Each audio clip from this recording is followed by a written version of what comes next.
ഇനി നമുക്ക് എന്തൊക്കെയാണ് സോഷ്യൽ വർക്ക് അഡ്മിനിസ്ട്രേഷന്റെ കീഴിൽ വരുന്നതെന്ന് നോക്കാം.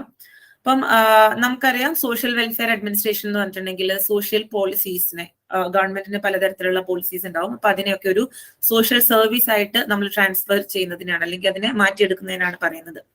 പക്ഷെ സോഷ്യൽ വർക്ക് അഡ്മിനിസ്ട്രേഷൻ എന്ന് പറയുമ്പോൾ സോഷ്യൽ വർക്കിനകത്ത് അഡ്മിനിസ്ട്രേഷൻ കൊണ്ടുവരിക അല്ലെങ്കിൽ മാനേജ്മെന്റിന്റെ കൺസെപ്റ്റ്സ് കൊണ്ടുവന്നാൽ എങ്ങനെ ഉണ്ടാവും, അതാണ് സോഷ്യൽ വർക്ക് അഡ്മിനിസ്ട്രേഷന്റെ കീഴിൽ വരുന്നത്.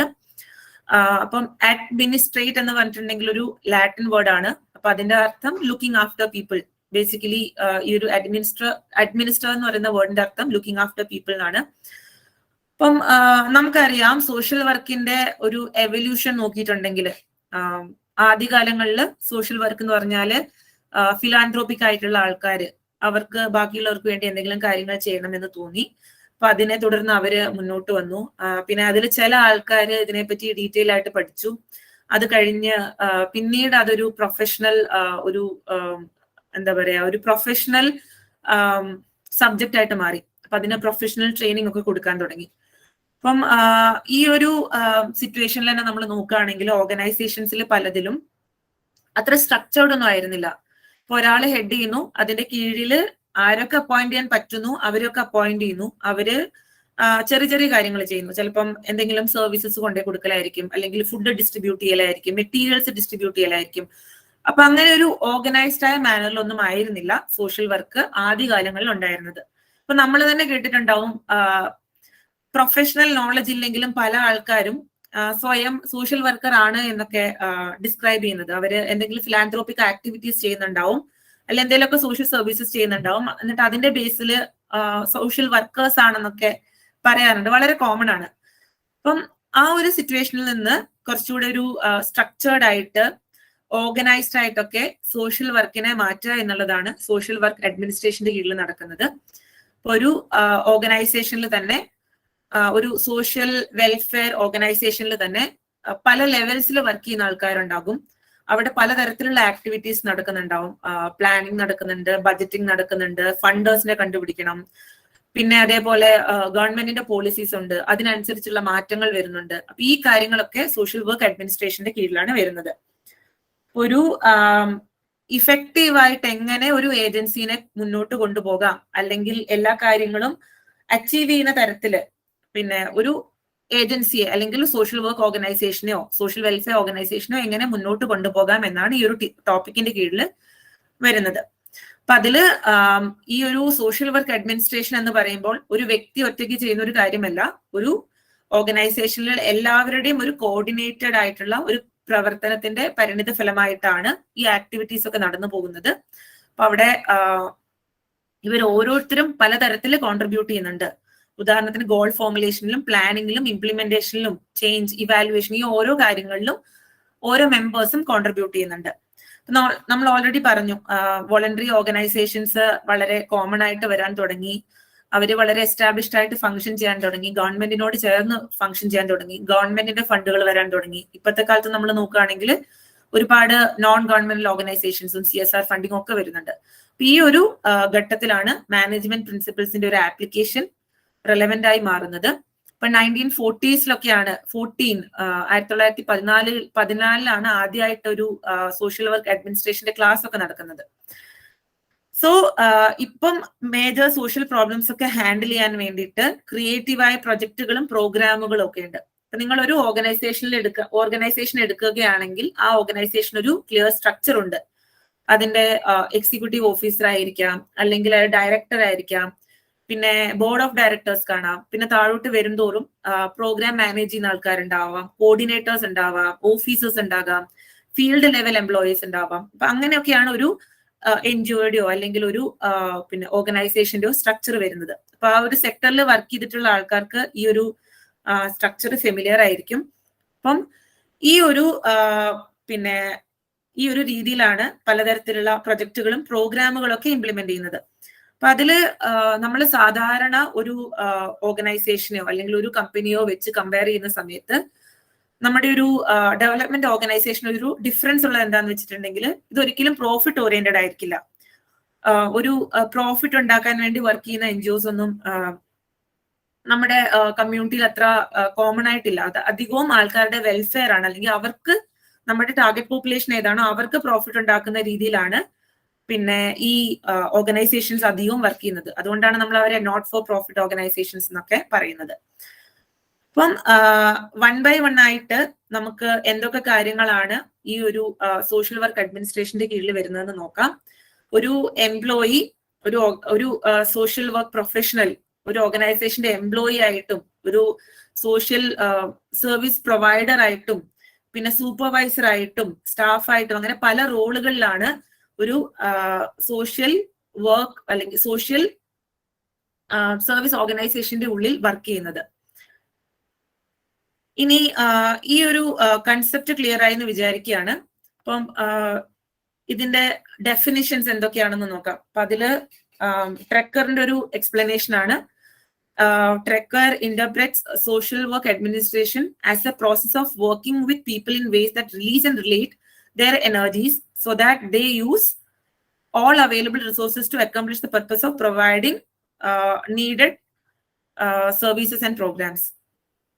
ഒരു വേർഡ് എക്സ്ട്രാ വന്നിട്ടുണ്ട്. Okay, so needed services and programs. അപ്പം ഒരു സൊസൈറ്റിയിൽ ആവശ്യമായിട്ടുള്ള സർവീസസും പ്രോഗ്രാംസും ഒക്കെ ഡെലിവർ ചെയ്യാൻ വേണ്ടിയിട്ട് ആൾക്കാർ വർക്ക് ചെയ്യുന്നത്. അപ്പൊ അതിന് വേണ്ടിയിട്ട് ഇവരുടെ എന്തൊക്കെ പ്രോസസ്സസ് ആണോ ഇൻവോൾവ് ചെയ്യുന്നത് അതൊക്കെ ഈ ഒരു സോഷ്യൽ വർക്ക് അഡ്മിനിസ്ട്രേഷന്റെ ഭാഗമായിട്ട് വരുന്നു എന്നാണ് ട്രെക്കർ പറയുന്നത്.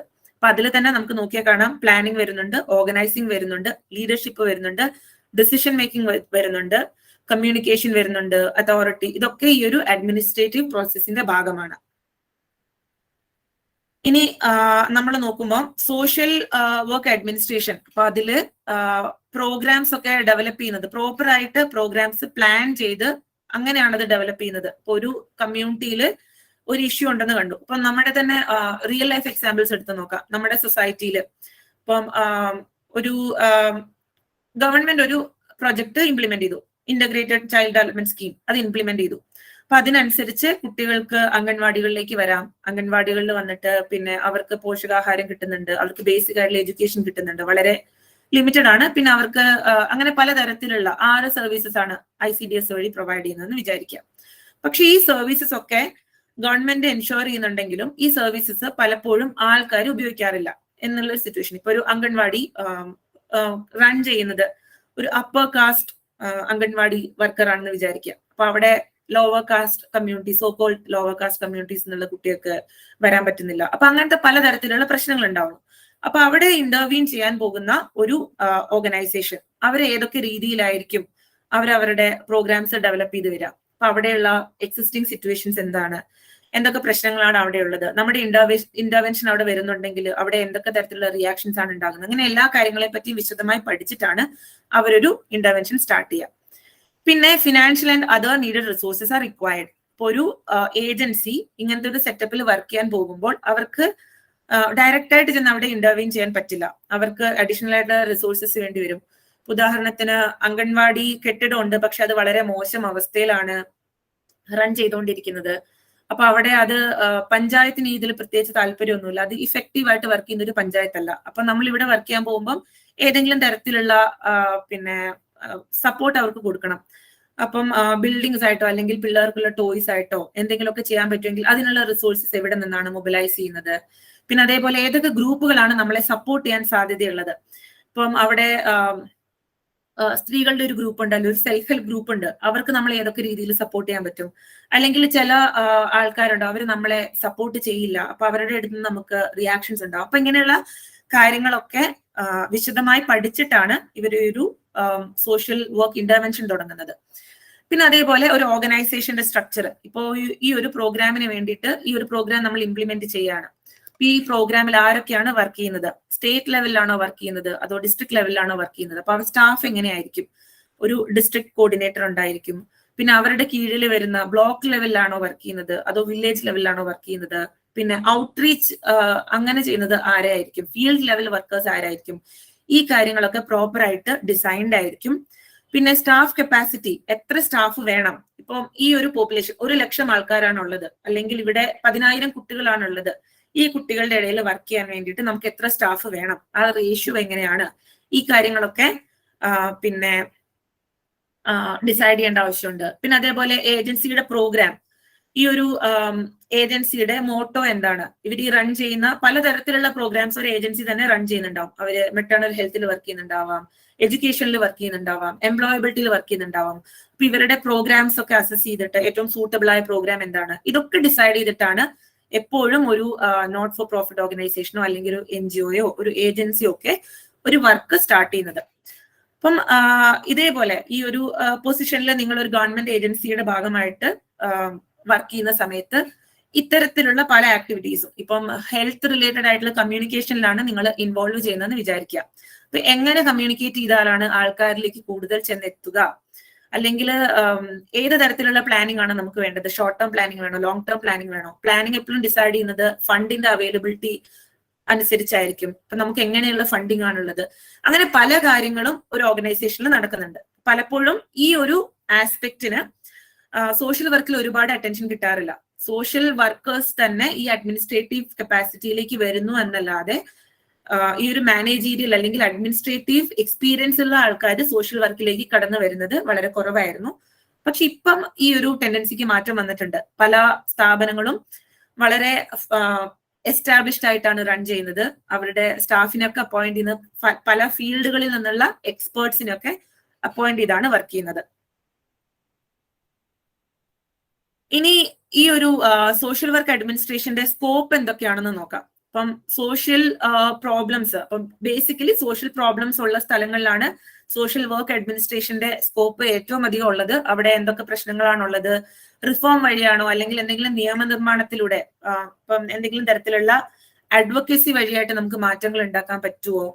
പിന്നെ അതേപോലെ ഇപ്പം ഏതെങ്കിലും ഒരു പർട്ടിക്കുലർ ലോ അത് ഇൻഎഫക്റ്റീവ് ആണെങ്കിൽ അല്ലെങ്കിൽ സോഷ്യൽ ഇവൽസിനെ അതിന് ഇല്ലാതാക്കാൻ പറ്റുന്നില്ലെങ്കിൽ അവിടെ സോഷ്യൽ വർക്ക് അഡ്മിനിസ്ട്രേഷന്റെ സ്കോപ്പ് ഉണ്ട്. കാരണം ഒരു പ്രോപ്പർ എസ്റ്റാബ്ലിഷ്ഡ് മെഷീനറി ഉള്ളത് കൊണ്ട് തന്നെ ആൾക്കാരിൽ നിന്നുള്ള ഫീഡ്ബാക്കുകൾ അല്ലെങ്കിൽ ഇൻഎഫക്റ്റീവ്നെസ്, അഡ്വക്കസി ഇതൊക്കെ ചെയ്യാനുള്ള ഒരു കപ്പാസിറ്റി വളരെ ഓർഗനൈസ്ഡ് ആയിട്ടുള്ള ഒരു സ്ഥാപനത്തിന് കൈവരുന്നുണ്ട്.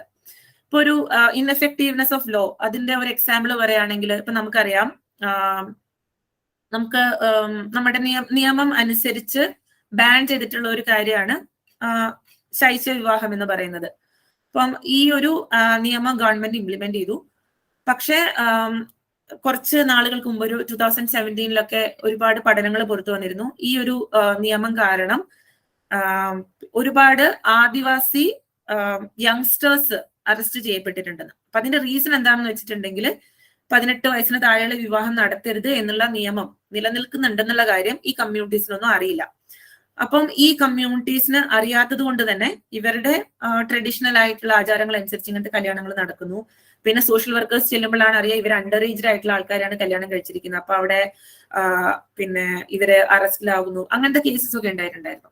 അപ്പൊ ഇവിടെ ഒരു നിയമം ഉണ്ടായി, ആ നിയമം ആൾക്കാരിലേക്ക് പ്രോപ്പറായിട്ട് എത്തിയിട്ടില്ല. അപ്പൊ അങ്ങനെ ഒരു പാളിച്ച ഇത് കണ്ടുപിടിക്കാനൊക്കെ സോഷ്യൽ വർക്ക് അഡ്മിനിസ്ട്രേഷന്റെ സ്കോപ്പ് അവിടെ വരുന്നുണ്ട്. പിന്നെ സോഷ്യൽ സർവീസസ്, പലതരത്തിലുള്ള ഗവൺമെന്റ് വഴിയായിട്ടോ അല്ലെങ്കിൽ പല ഓർഗനൈസേഷൻസ് വഴിയായിട്ടോ വരുന്ന സേവനങ്ങൾ പ്രോപ്പറായിട്ട് ആൾക്കാരിലേക്ക് എത്തിക്കാൻ വേണ്ടിയിട്ടുള്ള ഒരു സ്കോപ്പ് അത് സോഷ്യൽ വർക്ക് അഡ്മിനിസ്ട്രേഷൻ ഉണ്ട്. പിന്നെ അതേപോലെ സോഷ്യൽ സെക്യൂരിറ്റി, ഡിസബിലിറ്റി അല്ലെങ്കിൽ ലോസ് ഓഫ് എംപ്ലോയ്മെന്റ്, ആരെങ്കിലും ഒക്കെ എന്താ പറയാ ഏർണിംഗ് മെമ്പർ മരിക്കുക, അങ്ങനത്തെ സിറ്റുവേഷൻസിലൊക്കെ സോഷ്യൽ അസിസ്റ്റൻസ് ഒക്കെ കൊണ്ടുവരാൻ വേണ്ടിയിട്ട് സോഷ്യൽ വർക്ക് അഡ്മിനിസ്ട്രേഷന്റെ സ്കോപ്പ് ഉണ്ട്. പിന്നെ അതേപോലെ തന്നെ സോഷ്യൽ വർക്കിൽ, അപ്പം സോഷ്യൽ വർക്ക് എന്ന് പറയുന്ന ഒരു സബ്ജക്റ്റിന് നമ്മൾ എടുത്തു നോക്കുകയാണെങ്കിൽ ആൾക്കാരുടെ കപ്പാസിറ്റി എൻഹാൻസ് ചെയ്യാനുള്ള ഒരു സബ്ജക്റ്റ് ആണ്. അപ്പൊ അതിൽ സോഷ്യൽ വർക്ക് അഡ്മിനിസ്ട്രേഷന്റെ സ്കോപ്പ് വരുന്നുണ്ട്. പിന്നെ അതേപോലെ തന്നെ സോഷ്യൽ പോളിസി, ഇപ്പൊ ഗവൺമെന്റിന്റെ നയം എന്താണ്, അവർ ഇംപ്ലിമെന്റ് ചെയ്യുന്ന പോളിസീസ് എന്താണ്, ഇതുപോലെ തന്നെ ഓർഗനൈസേഷൻസിനും പോളിസീസ് ഉണ്ടായിരിക്കും. അപ്പം ഈ പോളിസീസിലൊക്കെ ഒരു സോഷ്യൽ വർക്ക് അഡ്മിനിസ്ട്രേഷന്റെ സ്കോപ്പ് വരുന്നുണ്ട്. പിന്നെ അതേപോലെ തന്നെ വെൽഫെയർ സ്കീമുകളും. അപ്പം ഈ സോഷ്യൽ പോളിസീസ് ഒക്കെ സോഷ്യൽ സർവീസസ് ആയി മാറുന്ന വെൽഫെയർ അഡ്മിനിസ്ട്രേഷൻ പല ഗവൺമെന്റിന്റെ ബോഡീസ് ഒക്കെ ഉണ്ടാവും. അപ്പൊ അതിനോടൊക്കെ ചേർന്ന് പ്രവർത്തിക്കുമ്പോഴും ഈ സോഷ്യൽ വർക്ക് അഡ്മിനിസ്ട്രേഷൻ എന്ന് പറയുന്ന കൺസെപ്റ്റിന് റെലവൻസ് ഉണ്ടാവുന്നുണ്ട്. ഇനി നമുക്ക് സോഷ്യൽ വർക്ക് അഡ്മിനിസ്ട്രേഷന്റെ പ്രിൻസിപ്പിൾസ് എന്തൊക്കെയാണെന്ന് നോക്കാം. ഇത് വളരെ ബ്രീഫായിട്ട് പറയുന്നതാണ്. ഒരു ഏജൻസിയുടെ പോളിസീസ് ഉണ്ടാവും, ഒബ്ജക്റ്റീവ്സ് ഉണ്ടാകും, അവർ റൺ ചെയ്യുന്ന പ്രോഗ്രാംസ് ഉണ്ടാവും. അപ്പൊ ഇതിന്റെ ഒക്കെ ഒരു അഡ്ജസ്റ്റ്മെന്റ്. അപ്പൊ ഈ ഒരു കൺസെപ്റ്റ് കൊണ്ട് മനസ്സിലാക്കേണ്ട എന്താന്ന് വെച്ചിട്ടുണ്ടെങ്കിൽ, ഒരു ഏജൻസി കമ്മ്യൂണിറ്റിയിൽ വർക്ക് ചെയ്യുന്ന സമയം അവരുടെ ഈ എന്താ പറയാ ഒബ്ജക്റ്റീവ്സും പ്രോഗ്രാംസും ഒക്കെ മാറിക്കൊണ്ടിരിക്കും. അപ്പം നിങ്ങൾ തന്നെ ഒബ്സർവ് ചെയ്തിട്ടുണ്ടെങ്കിൽ അറിയാം, സോഷ്യൽ വർക്കില് വളരെ പ്രൊമിനന്റ് ആയിട്ട് നിൽക്കുന്ന ചില ഏരിയാസ് ഉണ്ടാവും, ചില തീമുകൾ ഉണ്ടാവും. ഇപ്പം എഡ്യൂക്കേഷൻ ഒരു കാലത്ത് ഒരുപാട് അറ്റൻഷൻ കിട്ടിക്കൊണ്ടിരുന്ന ഒരു മേഖലയായിരുന്നു.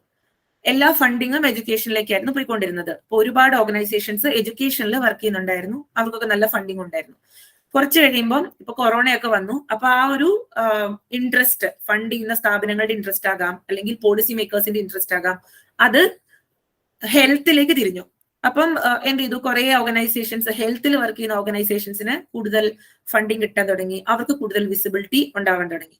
അപ്പൊ ഇങ്ങനെ കാലാനുസൃതമായ മാറ്റങ്ങൾ ഉണ്ടാവുന്നുണ്ട്. അപ്പൊ അതിനനുസരിച്ച് സോഷ്യൽ വർക്ക് അഡ്മിനിസ്ട്രേഷന്റെ സഹായത്തോടെ നമുക്ക് ഒരു ഈ ഓർഗനൈസേഷന്റെ അല്ലെങ്കിൽ ഏജൻസിയുടെ ഒബ്ജക്റ്റീവ്സ്, പോളിസി, പ്രോഗ്രാമിലൊക്കെ മാറ്റങ്ങൾ വരുത്താൻ കഴിയണം. പിന്നെ അതേപോലെ നമുക്ക് നമ്മളുടെ ഏരിയ ഓഫ് വർക്ക് എന്താണോ അവിടെ അവൈലബിൾ ആയിട്ടുള്ള റിസോഴ്സസ് എന്താണ്, അതോറിറ്റി ആരാണ്, അത് തമ്മിലുള്ള ഒരു കോർഡിനേഷൻ. ഇപ്പൊ നമ്മൾ ഹെൽത്തിൽ വർക്ക് ചെയ്യുകയാണെങ്കിൽ, ഗ്രാസ് റൂട്ട് ലെവലിൽ ഹെൽത്തിൽ വർക്ക് ചെയ്യുകയാണെങ്കിൽ അവിടെ അംഗൻവാടി മുതല് പിന്നെ പ്രൈമറി ഹെൽത്ത് സെന്റർ, ഇങ്ങനെ പിന്നെ അതേപോലെ ഗ്രാമപഞ്ചായത്ത്, ഇങ്ങനെ പല തരത്തിലുള്ള ഇന്റർ കണക്റ്റഡ്നെസ് വരുന്നുണ്ട്. ഇവരിൽ നിന്നാണ് നമ്മൾ പലതരത്തിലുള്ള റിസോഴ്സസ് മൊബിലൈസ് ചെയ്യുന്നത്. കമ്മ്യൂണിറ്റീന്റെ കയ്യിലുള്ള റിസോഴ്സസ് ആയിരിക്കാം, അതല്ലെങ്കിൽ ഈ ഒരു ബോഡീസിന്റെ കയ്യിൽ, ഡിഫറെന്റ് സ്റ്റേക്ക് ഹോൾഡേഴ്സിന്റെ കയ്യിലുള്ള റിസോഴ്സസ് ആയിരിക്കാം. ഇതെല്ലാം നമ്മൾ കോർഡിനേറ്റ് ചെയ്യേണ്ട ഒരു ആവശ്യകതയുണ്ട്. പിന്നെ ലീഡേഴ്സും സ്റ്റാഫ് മെമ്പേഴ്സും. അപ്പൊ ഈ ഒരു നമ്മൾ പറഞ്ഞു സോഷ്യൽ വർക്കിന്റെ ഒരു അഡ്മിനിസ്ട്രേഷനിൽ ഒരു ഏജൻസിയിൽ പല ലെവൽസിൽ ആൾക്കാർ വർക്ക് ചെയ്യുന്നുണ്ടാവും. ലീഡർഷിപ്പ് ലെവലിൽ ഉണ്ടാവും, ഗ്രാസ് റൂട്ട് ലെവലിലും ആൾക്കാരുണ്ടാകും. അപ്പൊ അവര് അങ്ങോട്ടും ഇങ്ങോട്ടും അക്സെപ്റ്റ് ചെയ്ത് നോൺ ജഡ്ജ്മെന്റൽ ആയിട്ടുള്ള ഒരു ആറ്റിറ്റ്യൂഡോട് കൂടി മുന്നോട്ട് പോകാൻ കഴിയുക. പിന്നെ ഒരു ഇന്റേണൽ ഡെമോക്രസി ഉണ്ടായിരിക്കുക സോഷ്യൽ വർക്ക് അഡ്മിനിസ്ട്രേഷനിൽ. ഇപ്പൊ ഒരു ഏജൻസിയുടെ അഡ്മിനിസ്ട്രേഷനിൽ ഒരുപാട് ഇന്റേണൽ ഡെമോക്രസി ഉണ്ടായിരിക്കണം. ഇപ്പം സിമ്പിൾ ആയിട്ട് പറയുകയാണെങ്കിൽ, ലീഡർഷിപ്പ് ലെവലിൽ ഇരിക്കുന്ന ആൾക്കാരെക്കാട്ടും കൂടുതൽ ഫീൽഡ് റിയാലിറ്റീസ് അറിയാവുന്നത് ഫീൽഡ് ലെവൽ വർക്കേഴ്സിനായിരിക്കും. അപ്പൊ അവർക്ക് ഈ ഒരു പിന്നെ അഡ്മിനിസ്ട്രേഷൻ പ്രോസസ്സിൽ അവർക്കൊരു കൺസിഡറബിൾ എമൗണ്ട് ഓഫ് സേ ഉണ്ടായിരിക്കുക, അല്ലെങ്കിൽ ദേ ഷുഡ് ബി ഹേർഡ്. അതൊരു പ്രിൻസിപ്പിൾ ആണ്. പിന്നെ to way communicator in an agency. To way communication എന്ന് പറയുമ്പോൾ പോളിസീസും കാര്യങ്ങളൊക്കെ കമ്മ്യൂണിറ്റിയിലേക്ക് പോകുന്നു, കമ്മ്യൂണിറ്റിയുടെ ഫീഡ്ബാക്സ് ഏജൻസിയിലേക്കും വരുന്നു. ഈ ഒരു പ്രക്രിയ ക്രമമായിട്ട് സോഷ്യൽ വർക്ക് അഡ്മിനിസ്ട്രേഷൻ വഴി നടക്കേണ്ടതായിട്ടുണ്ട്. പിന്നെ ഹ്യൂമൻ ഡിഗ്നിറ്റി, അത് സോഷ്യൽ വർക്കിന്റെ ബേസിക് ആയിട്ടുള്ള ഒരു പ്രിൻസിപ്പിൾ ആണ്. Belief in human dignity, self determination and self help. പിന്നെ അതേപോലെ തന്നെ മാക്സിമം സക്സസ്ഫുൾ ഇംപ്ലിമെന്റേഷന് കമ്മ്യൂണിറ്റിയുടെ സപ്പോർട്ടും ആവശ്യമായിട്ടുണ്ട്. ഇതാണ് നമ്മൾ സോഷ്യൽ വർക്ക് അഡ്മിനിസ്ട്രേഷന്റെ പ്രിൻസിപ്പിൾസിനെ സമ്മറൈസ് ചെയ്യുകയാണെങ്കിൽ ഈ കാര്യങ്ങളൊക്കെയാണ്. ഇനി അടുത്തതായിട്ട് നമ്മൾ നോക്കാൻ പോകുന്നത് ട്രെക്കർ തന്നിരിക്കുന്ന 18 പ്രിൻസിപ്പിൾസ് ഉണ്ട്. സോഷ്യൽ വർക്ക് അഡ്മിനിസ്ട്രേഷന്റെ 18 പ്രിൻസിപ്പിൾസ് ബൈ HB ട്രെക്കർ. അപ്പം അതിൽ ഫസ്റ്റ് പ്രിൻസിപ്പിൾ എന്ന് പറയുന്നത് സോഷ്യൽ വർക്ക് വാല്യൂസ് ആണ്. സോഷ്യൽ വർക്ക് വാല്യൂസ് നമുക്കറിയാം, പിന്നെ ക്ലയന്റിന്റെ പിന്നെ ഓട്ടോണമിയെ നമ്മൾ വാല്യൂ ചെയ്യുക, അവരുടെ ട്രസ്റ്റ്, കോൺഫിഡൻഷ്യാലിറ്റി. പിന്നെ കമ്മ്യൂണിറ്റി ലെവലിലേക്ക് വരുമ്പോൾ കമ്മ്യൂണിറ്റി അവരുടെ ഒരു സെൽഫ് ഡിറ്റർമിനേഷന്റെ കപ്പാസിറ്റി ഉണ്ടാകും. പിന്നെ അവരുടെ കൾച്ചറൽ റിയാലിറ്റീസ് ഉണ്ടാകും. ഇതൊക്കെ നമ്മൾ പരിഗണിക്കുന്നത് സോഷ്യൽ വർക്ക് വാല്യൂസിന്റെ കീഴിൽ വരുന്നതാണ്. പിന്നെ കമ്മ്യൂണിറ്റിയുടെയും ക്ലയന്റിന്റെയും നീഡ്സ് ആണ് നമ്മൾ എപ്പോഴും പ്രയോറിറ്റൈസ് ചെയ്യുന്നത്. അതാണ് രണ്ടാമത്തെ പ്രിൻസിപ്പിൾ ആയിട്ട് വരുന്നത്. മൂന്നാമത്തത് ഏജൻസി പർപ്പസ്. ഒരു ഏജൻസി എന്തിനാണോ ഒരു കമ്മ്യൂണിറ്റിയിൽ വർക്ക് ചെയ്യുന്നത്, അപ്പൊ ആ ഏജൻസിക്ക് ഒരു പർപ്പസ് ഉണ്ടാവും, അവരുടെ മോട്ടോ ഉണ്ടാവും, മിഷൻ, ഈ കാര്യങ്ങളൊക്കെ ഉണ്ടാവും. അപ്പൊ അതിനോട് അലൈൻ ചെയ്ത് പോകുന്ന തരത്തിൽ വേണം ആക്ടിവിറ്റീസ് മുന്നോട്ട് പോകാൻ വേണ്ടിയിട്ട്. പിന്നെ കൾച്ചറൽ സെറ്റിങ്ങിന്റെ പ്രിൻസിപ്പിൾ ഓൾറെഡി നമ്മൾ പറഞ്ഞു. ഏത് കൾച്ചറിലാണോ, എന്തൊക്കെ പ്രത്യേകതകളാണോ ഒരു കമ്മ്യൂണിറ്റിക്ക് ഉള്ളത്, അത് നമ്മൾ കൺസിഡർ ചെയ്യേണ്ടതുണ്ട്. അപ്പം ഞാനൊക്കെ ഒരു റൂറൽ സെറ്റപ്പിൽ വർക്ക് ചെയ്തിരുന്ന സമയത്ത് എനിക്ക് വളരെ ഷോർട്ട് ഹെയർ ആയിരുന്നു. അപ്പൊ ആ സമയത്ത് ആ കമ്മ്യൂണിറ്റിയിലുള്ള ആൾക്കാർക്ക് അത് ഭയങ്കര എന്താ പറയാ ഡിഫിക്കൽട്ട് ആയിട്ട്, അവർക്ക് അക്സെപ്റ്റ് ചെയ്യാൻ വളരെ ഡിഫിക്കൽട്ട് ആയിട്ടുള്ള ഒരു കൺസെപ്റ്റ് ആയിരുന്നു. അപ്പൊ നമ്മൾ ചെല്ലുമ്പോൾ അവര് നമ്മളെ സ്റ്റെയർ ചെയ്യും, നമ്മളെ കളിയാക്കി ചിരിക്കും, ഇങ്ങനത്തെ കാര്യങ്ങളൊക്കെ ഉണ്ട്. അപ്പൊ ഓരോ കൾച്ചറിലും വർക്ക് ചെയ്യുമ്പോൾ അതിനനുസരിച്ചുള്ള പ്രത്യേകതകളുണ്ട്. അപ്പൊ ഓരോ ഓർഗനൈസേഷനും അതിനനുസരിച്ചിട്ടാണ് അവരുടെ ആക്ടിവിറ്റീസ് പ്ലാൻ ചെയ്യുന്നത്. അതല്ലാതെ ഞങ്ങൾ ഇങ്ങനെയാണ്, ഞങ്ങൾ ഇങ്ങനെ തന്നെ. ഇപ്പം വളരെ പ്രോഗ്രസീവ് ആയിട്ട് വർക്ക് ചെയ്യുന്ന ഓർഗനൈസേഷൻസ് ഡ്രസ്സിങ്ങിനൊന്നും റെസ്ട്രിക്ഷൻസ് ഒന്നും ഉണ്ടാവാറില്ല അവരുടെ വർക്ക് സ്പേസിനുള്ളിൽ. പക്ഷെ നമ്മൾ കമ്മ്യൂണിറ്റിയിലേക്ക് പോകുന്ന സമയത്ത് അതേപോലത്തെ കാര്യങ്ങളാണ്, അല്ലെങ്കിൽ നമുക്ക് ഇഷ്ടമുള്ള പോലെ നമ്മൾ ഡ്രസ് ചെയ്യുകയാണെങ്കിൽ ചിലപ്പോൾ അത് അവിടെ എഫക്റ്റീവ് ആകണമെന്നില്ല. പ്രത്യേകിച്ച് കേരളത്തിലൊക്കെ ഡ്രസ്സിംഗ് ഒക്കെ വളരെ സെൻസിറ്റീവ് ആയ ഒരു മാറ്റർ ആണ്. പ്രത്യേകിച്ച് ആൾക്കാർ വല്ലാതെ ജഡ്ജ് ചെയ്യുന്നുള്ള സിറ്റുവേഷൻ ഒക്കെ. അപ്പൊ അങ്ങനെയൊക്കെ വരുമ്പോൾ കൾച്ചറൽ സെറ്റിങ്ങുകൾ മനസ്സിലാക്കിയിട്ടാണ് ഓരോ ഏജൻസിയും അതിന്റെ ഏരിയ ഓഫ് വർക്കിൽ ഫങ്ഷൻ ചെയ്യുന്നത്. പിന്നെ പർപ്പസ്ഫുൾ റിലേഷൻഷിപ്പ്. ഒരു ഓർഗനൈസേഷനിൽ ലീഡർഷിപ്പ് ലെവൽ മുതൽ ഏറ്റവും എൻട്രി ലെവലിൽ വർക്ക് ചെയ്യുന്ന ആൾ വരെ, ഫീൽഡ് ലെവലിൽ വർക്ക് ചെയ്യുന്ന ആൾ വരെ, അവർ തമ്മിലുള്ള റിലേഷൻസ് പർപ്പസ്ഫുൾ ആയിരിക്കണം. ഈ ഒരു ഏജൻസിയും കമ്മ്യൂണിറ്റിയും തമ്മിലുള്ള റിലേഷൻസും പർപ്പസ്ഫുൾ ആയിരിക്കണം. Agency totality. Principle of agency totality എന്ന് പറയുമ്പോൾ ഒരു ഓർഗനൈസേഷന്റെ അതിന്റെ എൻറ്റയറിറ്റിയിൽ മനസ്സിലാക്കണമെന്ന്. പിന്നെ അതേപോലെ പ്രൊഫഷണൽ റെസ്പോൺസിബിലിറ്റി ഉണ്ട്. നമ്മുടെ ഒരു കമ്മ്യൂണിറ്റിയിൽ വർക്ക് ചെയ്യുന്ന സമയത്ത് നമുക്ക് കമ്മ്യൂണിറ്റിയോടുള്ള പ്രൊഫഷണൽ റെസ്പോൺസിബിലിറ്റി, അവിടെ നമ്മൾ ഒരു പ്രൊഫഷണൽ നോളജും സയന്റിഫിക് മെത്തേഡ്സും ഒക്കെയാണ് നമ്മൾ അപ്ലൈ ചെയ്യുന്നത്. പിന്നെ അതേപോലെ കമ്മ്യൂണിക്കേഷൻ നമ്മൾ ഓൾറെഡി മെൻഷൻ ചെയ്തു. ഒരു ഓർഗനൈസേഷന്റെ അകത്ത് പ്രോപ്പറായിട്ടുള്ള അഡ്മിനിസ്റ്റർ ചെയ്ത് കൊണ്ടുപോകണമെങ്കിൽ അവിടെ വളരെ ഈസി ആയിട്ടുള്ള കമ്മ്യൂണിക്കേഷൻ വേണം. അവിടെ ഇങ്ങനെ ഹൈറാർക്കി കാരണം കമ്മ്യൂണിക്കേഷന്റെ ഇൻഫോർമേഷൻ ഫ്ലോ ഒക്കെ തടസ്സപ്പെടാൻ പാടില്ല. പിന്നെ അതേപോലെ പാർട്ടിസിപ്പേഷൻ, എല്ലാവരും ഈ ഒരു ആക്ടിവിറ്റിയിൽ നമ്മുടെ പ്രോഗ്രാം എന്താണോ അതിൽ പ്രോപ്പറായിട്ട് പാർട്ടിസിപ്പേറ്റ് ചെയ്യുക. ഹയർ ലെവൽ മുതൽ ലോവർ ലെവൽ വരെയുള്ള ആൾക്കാർ ഈ ഒരു ആക്ടിവിറ്റിയിൽ ഇൻവോൾവ് ആയിരിക്കണം. പിന്നെ ലീഡർഷിപ്പ്, പ്രോപ്പർ ആയിട്ടുള്ള ഒരു ലീഡർഷിപ്പ്. ഒരു ഓർഗനൈസേഷൻ മുന്നോട്ട് പോകണമെങ്കിൽ അതിനൊരു വെൽ എസ്റ്റാബ്ലിഷ്ഡ് ആയിട്ടുള്ള ലീഡർഷിപ്പ് വേണം. ലീഡർഷിപ്പ് ക്വാളിറ്റീസ് പ്രശ്നങ്ങൾ പരിഹരിക്കുന്നതിനും പിന്നെ ആൾക്കാരെ ഒന്നിച്ചു കൊണ്ടുപോകുന്നതിനൊക്കെ വളരെ എസെൻഷ്യൽ ആണ്. അപ്പം സാധാരണഗതിയിൽ ഏത് സ്ഥാപനമാണെങ്കിലും അവിടെ അവിടുത്തെ എംപ്ലോയീസ് തമ്മിലുള്ള ഒരുപാട് ഇഷ്യൂസ് ഉണ്ടാകാം. അവരുടെ ആസ്പിറേഷൻസ് മീറ്റ് ചെയ്യാതെ വരുമ്പോഴത്തെ പ്രശ്നങ്ങൾ ഉണ്ടാകാം.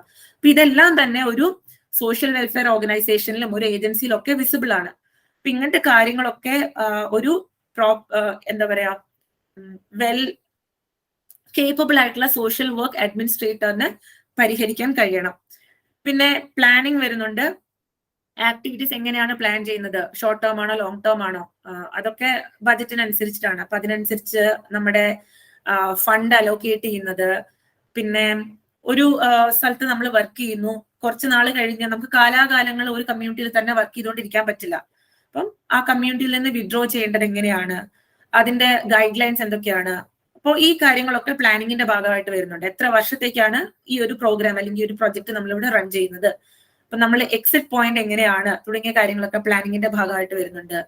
പിന്നെ ഓർഗനൈസേഷൻ വളരെ സ്ട്രക്ചേർഡ് ആയിരിക്കണം. ആ ഒരു ഹൈറാർക്കി അതിന്റെ ടോപ്പ് ലെവൽ മുതൽ ജൂനിയർ ലെവൽ വരെയുള്ള അതിന്റെ ഒരു ഹൈറാർക്കി എങ്ങനെയാണ് എന്നുള്ളത് കൃത്യമായിട്ട് ഡിസൈഡ് ചെയ്തിരിക്കണം. പിന്നെ ഡെലഗേഷൻ, വർക്ക് ഡെലിഗേറ്റ് ചെയ്ത് കൊടുക്കുക. അപ്പം ഒരു ഏജൻസിയിലുള്ള സ്റ്റാഫിലേക്ക് ഈ വർക്കുകളൊക്കെ ഡിവൈഡ് ചെയ്ത് കൊടുക്കുക, റെസ്പോൺസിബിലിറ്റീസ് ഷെയർ ചെയ്ത് കൊടുക്കുക. പിന്നെ കോർഡിനേഷൻ, ഡിഫറെന്റ് റെസ്പോൺസിബിലിറ്റീസ് ആണെങ്കിലും കോർഡിനേറ്റ് ചെയ്ത് ഒരുപോലെ മുമ്പോട്ട് പോകാനുള്ള ഒരു സിറ്റുവേഷൻ. പിന്നെ അവൈലബിൾ ആയിട്ടുള്ള റിസോഴ്സസ് മാക്സിമം പിന്നെ ബെനിഫിറ്റ് ഉണ്ടാകുന്ന രീതിയിൽ യൂട്ടിലൈസ് ചെയ്യുക. പിന്നെ അതേപോലെ ഇവാലുവേറ്റ് ചെയ്യേണ്ടത് എങ്ങനെയാണ്, നമ്മുടെ ഈ ഒരു ഓർഗനൈസേഷന്റെ അല്ലെങ്കിൽ ഏജൻസിയുടെ വർക്ക് സക്സസ്ഫുൾ ആയോ, അല്ലെങ്കിൽ ഇത് വിചാരിച്ച ഒരു ഇമ്പാക്ട് നമ്മുടെ കമ്മ്യൂണിറ്റിയിൽ ഉണ്ടാക്കിയോ എന്നുള്ള കാര്യം നമ്മൾ എങ്ങനെയാണ് ഇവാലുവേറ്റ് ചെയ്യുന്നത്. പിന്നെ അടുത്തതായിട്ട് വരുന്നത് പ്രിൻസിപ്പിൾ ഓഫ് ചേഞ്ച് ആണ്. അപ്പോൾ ഈ ഒരു സൊസൈറ്റിയിൽ അല്ലെങ്കിൽ ഒരു കമ്മ്യൂണിറ്റിയിൽ എപ്പോഴും മാറ്റങ്ങൾ ഉണ്ടായിക്കൊണ്ടേയിരിക്കുന്നുണ്ട്. അതിനനുസരിച്ചിട്ട് പോളിസീസിൽ മാറ്റങ്ങൾ വരുന്നുണ്ട്, പ്രോഗ്രാമുകളിലൊക്കെ മാറ്റങ്ങൾ വരണം. ഇപ്പോൾ സ്റ്റാഗ്നന്റ് ആയി നിൽക്കുന്ന ഒരു ഓർഗനൈസേഷനും സർവൈവ് ചെയ്യാൻ പറ്റില്ല. ഇതൊക്കെ അഡ്മിനിസ്ട്രേറ്റീവ് തിങ്കിങ്ങിന്റെ ഭാഗമായിട്ട് വരുന്ന റിയലൈസേഷൻസ് ആണ്. പിന്നെ പ്രിൻസിപ്പിൾസ് ഓഫ് ഗ്രോത്ത്, ഒരു ഗ്രോത്ത് ഉണ്ടായിരിക്കണം. ഒരിക്കലും ഒരു ഓർഗനൈസേഷൻ സ്റ്റാഗ്നന്റ് ആയിട്ട് നിൽക്കാൻ പാടില്ല. പുതിയ മേഖലകളിലേക്ക് പോകാറുണ്ട്, അല്ലെങ്കിൽ പലതരത്തില് സ്കെയിൽ അപ്പ് ചെയ്യാറുണ്ട്. ഒന്നെങ്കിൽ ഒരുപാട് റീജിയനിലേക്ക്, ഇപ്പൊ കേരളത്തിലുണ്ട്, അത് കഴിഞ്ഞ് കർണാടക, തമിഴ്നാട് അങ്ങോട്ടേക്കൊക്കെ പോകുകയാണ്. അങ്ങനെ വേണമെങ്കിൽ വർക്ക് ചെയ്യാം. അതല്ലെങ്കിൽ ഏതെങ്കിലും ഒരു പർട്ടിക്കുലർ ഏരിയയിൽ വർക്ക് ചെയ്യുന്ന ഒരു ഓർഗനൈസേഷൻ, ഇപ്പം എഡ്യൂക്കേഷനിലാണ് വർക്ക് ചെയ്യുന്നത്, ഇനി നമുക്ക് ലൈവ്ലിഹുഡിലേക്ക് പോകാം, അങ്ങനെയുള്ള പലതരത്തിലുള്ള ഗ്രോത്ത് ഓർഗനൈസേഷൻസിന് സംഭവിക്കാറുണ്ട്. ഇതൊക്കെ പ്രോപ്പർ ആയിട്ടുള്ള അഡ്മിനിസ്ട്രേഷൻ പ്രോസസ്സിന്റെ ഭാഗമായിട്ട് വരുന്ന കാര്യങ്ങളാണ്. ഇനി നമ്മൾ ഓൾറെഡി പ്രിൻസിപ്പിൾസിന്റെ ഭാഗമായിട്ട് ഡിസ്കസ് ചെയ്തതാണ്. എന്നാലും ഒരു സോഷ്യൽ വർക്ക് അഡ്മിനിസ്ട്രേറ്ററിന് ഉപയോഗിക്കാവുന്ന ടെക്നിക്സ് എന്തൊക്കെയാണെന്ന് നോക്കാം. Planning, organising, staffing, directing, budgeting, controlling. അപ്പം ഇതിന്റെ ഓരോന്നിന്റെയും ഡെഫിനിഷൻസ് ആണ് ഞാനിവിടെ കൊടുത്തിരിക്കുന്നത്. അപ്പം പ്ലാനിങ് എന്ന് പറഞ്ഞിട്ടുണ്ടെങ്കിൽ എന്തൊക്കെ ആണ് നമ്മൾ ചെയ്യാൻ പോകുന്നത്, ഒബ്ജക്റ്റീവ്സ് എന്താണ്, പ്രോഗ്രാംസ് എന്താണ്, ഇതൊക്കെ ഡിസൈഡ് ചെയ്യുന്നത്. ഓർഗനൈസിങ് ഓൾറെഡി മെൻഷൻ ചെയ്തു. സ്റ്റാഫിംഗ് എന്ന് പറഞ്ഞിട്ടുണ്ടെങ്കിൽ നമ്മൾ എങ്ങനെയാണ് നമ്മുടെ ഓർഗനൈസേഷനിൽ ആൾക്കാരെ ഹയർ ചെയ്യുന്നത്, അതിന്റെ പ്രൊസീജിയർ എന്താണ്, എത്ര ആൾക്കാരെയാണ് നമ്മൾ ഹയർ ചെയ്യുന്നത് തുടങ്ങിയ കാര്യങ്ങളൊക്കെ സ്റ്റാഫിങ്ങിന്റെ കീഴിലേക്ക് വരുന്നു. പിന്നെ അതേപോലെ ഡയറക്ടിങ് എന്ന് പറയുമ്പോൾ ഇത് ഒക്കെ ഒരു മേൽനോട്ടം വഹിച്ച് ഇതെങ്ങനെയാണ് നമ്മുടെ റിസോഴ്സസ് ഒക്കെ പോകുന്നത്, അല്ലെങ്കിൽ ഓരോ ആക്ടിവിറ്റീസ് എങ്ങനെയാണ് നടക്കുന്നത്, ഓരോ ആൾക്കാരും എങ്ങനെയാണ് ഫങ്ഷൻ ചെയ്യുന്നത് തുടങ്ങിയ കാര്യങ്ങളൊക്കെ നോക്കി നടത്തി കൊണ്ടുപോകുന്നത് ഡയറക്ടിങ്ങിന്റെ കീഴിൽ വരുന്നുണ്ട്. പിന്നെ ബജറ്റ്. അപ്പം നമുക്കറിയാം ഫണ്ടിങ്ങിനനുസരിച്ച് അല്ലെങ്കിൽ അവൈലബിൾ റിസോഴ്സസിന് അനുസരിച്ചിട്ടാണ് ഈ ബജറ്റിംഗ് ഒക്കെ ഒരു ഓർഗനൈസേഷൻ നടത്തുന്നത്. പിന്നെ കൺട്രോളിംഗ് എന്ന് പറയുമ്പോൾ നമ്മുടെ ഓർഗനൈസേഷൻ ഓരോ ആക്ടിവിറ്റീസ് ചെയ്യുന്ന സമയത്ത് അതുണ്ടാക്കുന്ന ഇമ്പാക്ട് എങ്ങനെയാണ്, അത് വിചാരിച്ച രീതിയിലുള്ള ഇമ്പാക്റ്റ് ആണോ ഉണ്ടാക്കുന്നത്, അതല്ല ഇത് ഫെയിൽ ആവുന്നുണ്ടെങ്കിൽ അതിനനുസരിച്ചുള്ള കാര്യങ്ങൾ ചെയ്യണം. പിന്നെ എന്തെങ്കിലും എറേഴ്സ് ഉണ്ടാകുന്നുണ്ടെങ്കിൽ അത് റെക്ടിഫൈ ചെയ്യണം. അപ്പം ഏതൊക്കെ തരത്തിലാണ് ഇതിന്റെ എവിടെയൊക്കെയാണ് നിയന്ത്രിക്കേണ്ടത്, ബേസിക്കലി എവിടെയൊക്കെയാണ് ഈ ഓർഗനൈസേഷന്റെ ആക്ടിവിറ്റീസിനെ നിയന്ത്രിക്കേണ്ടത്. അപ്പൊ നിങ്ങൾക്ക് ഇങ്ങനെ പറയുമ്പം ഇത് വളരെ സ്ട്രേഞ്ച് ആയിട്ടുള്ള ഒരു കൺസെപ്റ്റ് ആയിട്ട് ചിലപ്പോൾ തോന്നിയേക്കാം. കാരണം നമ്മളൊരു ടിപ്പിക്കൽ മാനേജ്മെന്റിന്റെ അല്ലെങ്കിൽ ഒരു അഡ്മിനിസ്ട്രേഷന്റെ പോയിന്റ് ഓഫ് വ്യൂവില് ഒരു കമ്പനിയിലോ അല്ലെങ്കിൽ ഒരു എന്താ പറയാ ഒരു ബിസിനസ് സ്ഥാപനത്തിലോ ഒക്കെ വർക്ക് ചെയ്യുന്ന രീതിയിൽ ഈ ഒരു പ്രിൻസിപ്പിൾസിനെ നമ്മൾ മനസ്സിലാക്കാൻ ശ്രമിച്ചിട്ടുണ്ടെങ്കിൽ അത് കോംപ്ലിക്കേറ്റഡ് ആവും. പക്ഷെ നിങ്ങൾ ആലോചിച്ച് നോക്കുക, ഗ്രാസ് റൂട്ട് ലെവലുകളിൽ വർക്ക് ചെയ്യുന്ന ഓർഗനൈസേഷൻസിൽ അവിടെ വർക്ക് ചെയ്യുന്ന ആൾക്കാർ, അവർ ഇന്ററാക്ട് ചെയ്യുന്ന ആൾക്കാർ, അവരൊന്നും ഒരു സെറ്റ് ഓഫ് റൂൾസിനുള്ളിലല്ല ബിഹേവ് ചെയ്യുന്നത്. ഇപ്പൊ നമ്മൾ ഒരു ഗ്രാമത്തിലേക്ക് പോയി അവിടെ വർക്ക് ചെയ്യുമ്പം ഒരു ഡെഫിനറ്റ് ഫ്രെയിം വർക്കിനുള്ളിൽ നിന്നല്ല ആൾക്കാരുടെ ഇന്ററാക്ഷൻസ് നടക്കുന്നത്. വളരെ അൺഎക്സ്പെക്ടഡ് ആയ ഒരുപാട് കാര്യങ്ങൾ അവിടെ നടക്കാം. അതിനോടുള്ള റിയാക്ഷൻസ് മാറിക്കൊണ്ടേയിരിക്കും. അപ്പൊ അങ്ങനത്തെ പല കാര്യങ്ങളും നടക്കുന്നുണ്ട്. അപ്പൊ അതൊക്കെ എങ്ങനെ നമുക്ക് ഹാൻഡിൽ ചെയ്ത് കൊണ്ടുപോകാം, നമ്മുടെ ഓർഗനൈസേഷന്റെ ആക്ടിവിറ്റീസ് ഒക്കെ പ്രോപ്പർ ആയിട്ട് നടക്കണം, കമ്മ്യൂണിറ്റിയിൽ നമ്മൾ വിചാരിച്ച മാറ്റങ്ങൾ ഉണ്ടാകണം, അതിനിടയിൽ കമ്മ്യൂണിറ്റിയും ഡിഫറെന്റ് സ്റ്റേക്ക് ഹോൾഡേഴ്സും ഒക്കെ ആയിട്ട് നമ്മുടെ ഓർഗനൈസേഷൻ നല്ലൊരു റാപ്പോ ബിൽഡ് ചെയ്യണം തുടങ്ങിയ ഒരുപാട് കാര്യങ്ങൾ സോഷ്യൽ വർക്കിന്റെ കീഴിൽ വരുന്നുണ്ട്. അപ്പൊ ആ ഒരു കണ്ണോടുകൂടിയാണ് നമ്മൾ ഈ ടെക്നിക്സിനൊക്കെ മനസ്സിലാക്കേണ്ടത്. മനസ്സിലാവുന്നുണ്ടോ ഈ ഒരു കൺസെപ്റ്റ്? എന്തെങ്കിലും സംശയങ്ങൾ ഉണ്ടെങ്കിൽ പറയാട്ടോ. പോസ്റ്റ് കോർപ്പ് ഒക്കെ വരുന്നത് ഇല്ല, അത് സോഷ്യൽ വെൽഫെയർ അഡ്മിനിസ്ട്രേഷന്റെ കീഴിലാണ് പോസ്റ്റ് കോർപ്പ് ഒക്കെ വരുന്നത്. ഇത് സോഷ്യൽ വർക്ക് അഡ്മിനിസ്ട്രേഷൻ ആണ്. സോഷ്യൽ വെൽഫെയർ അഡ്മിനിസ്ട്രേഷൻ എന്ന് പറഞ്ഞാൽ കുറച്ചുകൂടി ഒരു മാക്രോ ലെവലിലാണ്. ഇത് കുറച്ചുകൂടി ഒരു ഓർഗനൈസേഷന്റെ അകത്ത് എന്തൊക്കെ കാര്യങ്ങൾ നടക്കുന്നു, ഒരു ഓർഗനൈസേഷനെ എങ്ങനെ മുമ്പോട്ട് കൊണ്ടുപോകുന്നു എന്നാണ് നമ്മൾ നോക്കുന്നത്.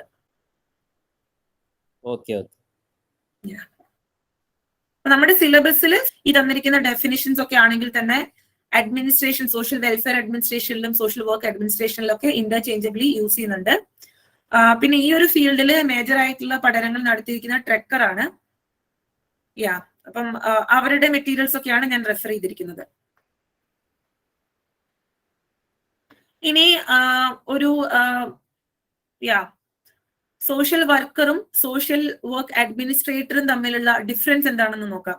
അപ്പം ഒരു സോഷ്യൽ വർക്കർ എന്ന് പറഞ്ഞാൽ ഡയറക്റ്റ് ആയിട്ട് ആൾക്കാരിലേക്ക് ചെല്ലുന്നു, അവർക്ക് കാര്യങ്ങൾ ചെയ്തു കൊടുക്കും. കൗൺസിലിംഗ് ആണെങ്കിൽ അങ്ങനെ, ഏതെങ്കിലും ഒരു ഏജൻസി അല്ലെങ്കിൽ സർവീസ് പ്രൊവൈഡർ ആയിട്ട് അവരെ കണക്ട് ചെയ്ത് കൊടുക്കുന്നതാണെങ്കിൽ അങ്ങനെ, ഇത്തരത്തിലുള്ള സപ്പോർട്ടുകൾ ഡയറക്ടറായിട്ട് ചെയ്യുമ്പോൾ സോഷ്യൽ വർക്ക് അഡ്മിനിസ്ട്രേറ്റർ എന്ന് പറയുന്നത് ഒരു ഓർഗനൈസേഷന്റെ എല്ലാ കാര്യങ്ങളും ഓവർസീ ചെയ്യുന്ന ഒരാളാണ്.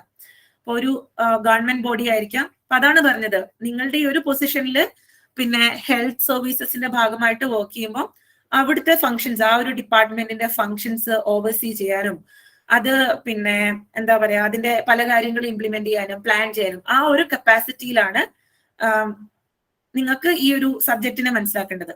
ഓക്കെ, ഇതാണ് ഈ ഒരു സോഷ്യൽ വർക്ക് അഡ്മിനിസ്ട്രേഷന്റെ റെലവൻസ്.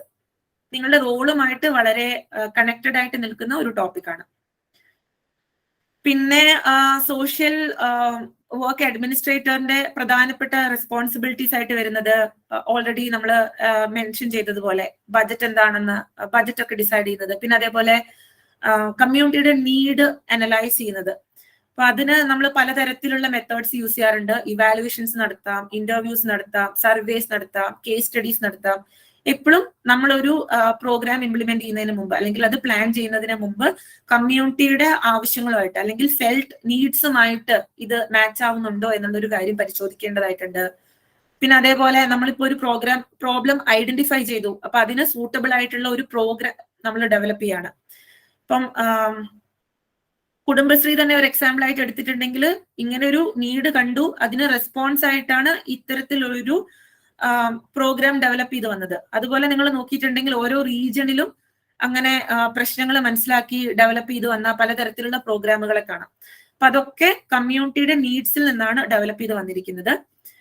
പിന്നെ എക്സിസ്റ്റ് ചെയ്യുന്ന പ്രോഗ്രാംസ്, ഇപ്പൊ ഓൾറെഡി ഒരു ഓർഗനൈസേഷൻ റൺ ചെയ്തുകൊണ്ടിരിക്കുന്ന പ്രോഗ്രാംസ് ഉണ്ടാകും, അല്ലെങ്കിൽ ഗവൺമെന്റ് തന്നെ റൺ ചെയ്യുന്ന സ്കീമുകളോ പ്രോഗ്രാമുകളോ ഉണ്ടാകും. അപ്പൊ അതിന്റെ അത് റിവ്യൂ ചെയ്യുക, അതിന് ഏരിയാസ് ഓഫ് ഇംപ്രൂവ്മെന്റ് എന്താണ്, അതിന് പിന്നെ നമ്മൾ കമ്മ്യൂണിറ്റിയിലേക്ക് ചെന്ന കൂടുതൽ കാര്യങ്ങൾ ഈ ഒരു പ്രോഗ്രാമിനെ പറ്റി പറഞ്ഞു കൊടുക്കേണ്ട ആവശ്യമുണ്ടോ, പിന്നെ അതേപോലെ ഏതെങ്കിലും ഒരു ഗ്രൂപ്പിനെ ഇതിലേക്ക് ഇൻക്ലൂഡ് ചെയ്യേണ്ട ആവശ്യമുണ്ട്. അങ്ങനെ പലതരത്തിലുള്ള കാര്യങ്ങൾ നമുക്ക് നോക്കാം. പിന്നെ കമ്മ്യൂണിറ്റിയിൽ തന്നെ കൂടുതൽ സപ്പോർട്ട് വേണ്ടുന്ന ഏരിയാസ് എന്തൊക്കെയാണ് അത് ഐഡന്റിഫൈ ചെയ്യാൻ. പിന്നെ അതേപോലെ creating public policies that address current community issues. ഇപ്പൊ പോളിസീസ് ഒക്കെ ഡെവലപ്പ് ചെയ്യുന്ന സമയത്ത് കമ്മ്യൂണിറ്റിക്ക് വേണ്ടി അഡ്വക്കേറ്റ് ചെയ്യാൻ വേണ്ടിയിട്ട്, അല്ലെങ്കിൽ അഡ്വക്കസി എന്ന് പറയുന്നത് സോഷ്യൽ വർക്കിന്റെ ഒരു പ്രധാനപ്പെട്ട കൺസെപ്റ്റ് ആണ്. അഡ്വക്കസി എന്ന് പറയുമ്പോൾ മാറ്റങ്ങൾ കൊണ്ടുവരാൻ വേണ്ടി നമ്മൾ സർവേ ഒക്കെ നടത്തി അതിന്റെ ഫൈൻഡിങ്സ് ഒക്കെ ആയിട്ട് പോളിസി മേക്കേഴ്സിനൊക്കെ സമീപിക്കുകയാണ്. അപ്പൊ അങ്ങനത്തെ കാര്യങ്ങൾ ചെയ്യാം. പിന്നെ അതേപോലെ തന്നെ എംപ്ലോയീസ്, ഇപ്പം ഫീൽഡ് ലെവലിൽ വർക്ക് ചെയ്യുന്ന ആൾക്കാർ, അവർ ചെയ്യുന്ന ആക്ടിവിറ്റീസ്, അവരുടെ കമ്മ്യൂണിറ്റി ഔട്ട്റീച്ച് എങ്ങനെയാണ്. ഇപ്പൊ നമ്മള് വളരെ എന്താ പറയാ പോസ്റ്റേഴ്സ് ഒക്കെ ഉണ്ടാക്കിയിട്ട് ഒരു കമ്മ്യൂണിറ്റിയിലേക്ക് പോവുകയാണെന്ന് വിചാരിക്കുക. അപ്പൊ നമുക്ക് കമ്മ്യൂണിറ്റിനെ പറ്റി വലിയ പഠനമൊന്നും നടത്തില്ല, നമ്മൾ ഡയറക്റ്റ് ആയിട്ട് പോസ്റ്റേഴ്സ് ഒക്കെ ഉണ്ടാക്കി കമ്മ്യൂണിറ്റിയിലേക്ക് പോയി. അവിടെ ചെല്ലുമ്പോഴാണ് നമ്മൾ റിയലൈസ് ചെയ്യുന്നത് കമ്മ്യൂണിറ്റിയിലെ ആൾക്കാർ ഇതിനോട് റെസ്പോണ്ട് ചെയ്യുന്നേ ഇല്ല. അപ്പം നമ്മൾ അതിന്റെ കാരണങ്ങൾ അന്വേഷിക്കുന്നു. അപ്പോഴാണ് റിയലൈസ് ചെയ്ത് ഇവർ ഇല്ലിറ്ററേറ്റ് ആയിട്ടുള്ള ആൾക്കാരാണ്, ഇവർക്ക് ഇത് വായിക്കാൻ പറ്റുന്നില്ല. അപ്പൊ നമ്മൾ ഓക്കെ, ഇങ്ങനെ ഒരു കമ്മ്യൂണിറ്റിക്ക് ഈ തരത്തിലുള്ള പ്രോഗ്രാം ആണ് വേണ്ടത് എന്ന് വിചാരിച്ച് നമ്മൾ അവിടെ നാടകങ്ങളോ അല്ലെങ്കിൽ പലതരത്തിലുള്ള പ്രോഗ്രാംസ്, പാവക്കൂത്തോ അങ്ങനത്തെ പരിപാടികളൊക്കെ നടത്താറുണ്ട്. പാട്ടുകളിലൂടെ കഥകളിലൂടെ ഒക്കെ കമ്മ്യൂണിറ്റി സ്വാധീനിക്കാൻ ശ്രമിക്കാറുണ്ട്. അപ്പൊ അങ്ങനെ സോഷ്യൽ വർക്ക് എംപ്ലോയീസ് ഏത് തരത്തിലുള്ള ഇനിഷ്യേറ്റീവ്സ് ആണ് നടത്തുന്നത് ഓവർസീ ചെയ്യാം. പിന്നെ അതേപോലെ clinical workers, policy makers, program managers, case workers, legislatures, ഇവരൊക്കെ ഇങ്ങനെ പല ലെവലില് കമ്മ്യൂണിറ്റിയിൽ വർക്ക് ചെയ്യുന്ന ആൾക്കാരുമായിട്ട് കൊളാബറേറ്റ് ചെയ്യുക. ഈ വർക്കുകളെല്ലാം ഒരുമിച്ച് കൊണ്ടുപോകാൻ വേണ്ടി ശ്രമിക്കുക. അപ്പം ഏതോ ഒരു കമ്മ്യൂണിറ്റിയിലും ഏത് ഇഷ്യൂ എടുത്താലും മൾട്ടിപ്പിൾ സ്റ്റേക്ക് ഹോൾഡേഴ്സ് അവിടെ ഉണ്ടാകും. അപ്പം ഡയറക്റ്റ് ആയിട്ടും ഇൻഡയറക്റ്റ് ആയിട്ടും നമ്മുടെ കമ്മ്യൂണിറ്റീനെ ഇൻഫ്ലുവൻസ് ചെയ്യുന്ന ഒരുപാട് ഘടകങ്ങൾ ഉണ്ടാവും. അപ്പൊ ഇവയെല്ലാം ഒരുമിച്ച് കൊണ്ടുപോകാൻ വേണ്ടിയിട്ടുള്ള കാര്യങ്ങളൊക്കെ, ഇതൊക്കെയാണ് ഒരു സോഷ്യൽ വർക്ക് അഡ്മിനിസ്ട്രേറ്ററുടെ റെസ്പോൺസിബിലിറ്റി ആയിട്ട് വരുന്നത്.